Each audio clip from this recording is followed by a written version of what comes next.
আজকে টিভির পর্দায় খবরের কাগজে শুধু মন্দির আর মসজিদ, শুধু হিন্দু বিধায়ক, শুধু মুসলমান বিধায়ক, শুধুমাত্র এই ওবিসি ওই ওয়াকফ, শুধুমাত্র মানুষকে তাদের ধর্মকে তাদের সম্পত্তিকে নিয়ে একটা লাখ লাখ লাখ লাখ লাখ লাখ একটা ব্যবস্থা করে দিচ্ছে।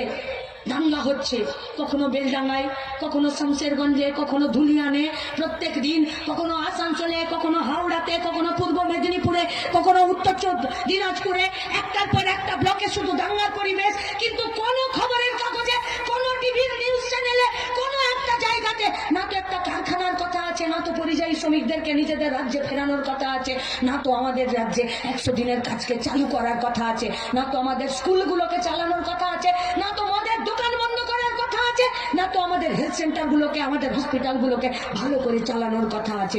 মানুষ বাঁচবে কিসে? মানুষ বাঁচবে পেটের ভাতে। মানুষ বাঁচবে কিসে? মানুষ বাঁচবে নিজের হাতের কাজে। মানুষ বাঁচবে কিসে?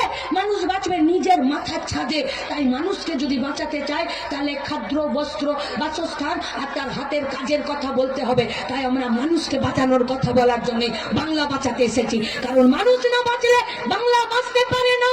মানুষ না বাঁচলে, মুর্শিদাবাদের গোটা পশ্চিমবঙ্গের মেয়েরা না বাঁচলে, ছাত্ররা না বাঁচলে, এখানকার পরিযায়ী শ্রমিক, এখানকার 100 দিনের কাজে যারা নাম লিখিয়েছে তারা না বাঁচলে বাংলা বাঁচতে পারে না। তাই আপনাদেরকে আমরা এই রাজনীতি, এই দাঙ্গাবাজদের রাজনীতি, এই গুন্ডারাজের রাজনীতি বদল করার জন্য, এই রাজনীতিটাকে তুলে ফেলে দেওয়ার জন্য, এবং একটি লাল ঝান্ডার রাজনীতি, যে রাজনীতি স্কুল, কলেজ, হসপিটাল, জমি এবং জমির উপরে কারখানা, এই সব জায়গাতে চাষি থেকে শ্রমিক সবাইকে বাঁচানোর জন্য যে লড়াইয়ে লাল ঝান্ডা আপনাদেরকে নিয়ে গোটা পশ্চিমবঙ্গে দায়িত্ব পালন করেছিল, তাই সেই রাজনীতির পক্ষে আসার জন্য আবেদন করে আমার কথা শেষ করছি। ইনকালাব জিন্দাবাদ, লাল ঝান্ডা জিন্দাবাদ।